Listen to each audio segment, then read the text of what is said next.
Kabado raw si Jedeline Mercado sa pagbibidahan niyang Kapuso Soap na hindi ka na mag-iisa.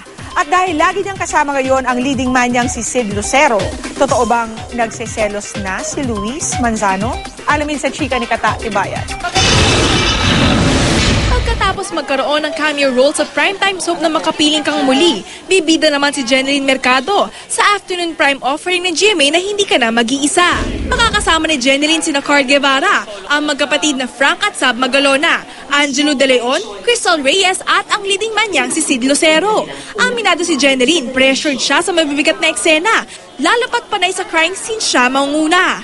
Yes, kailangan araw-araw may baon akong luha sa set. So, medyo talaga, heavy.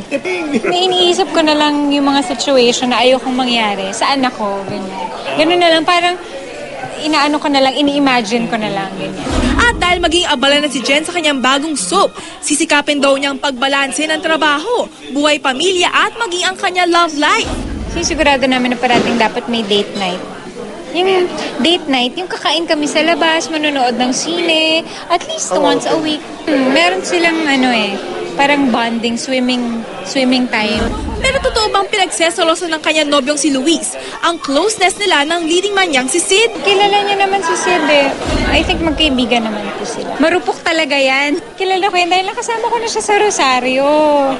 At matagal na kaming magkaibigan yan, so wala kaming gagawin. Katatibayan updated sa Showbiz Happening.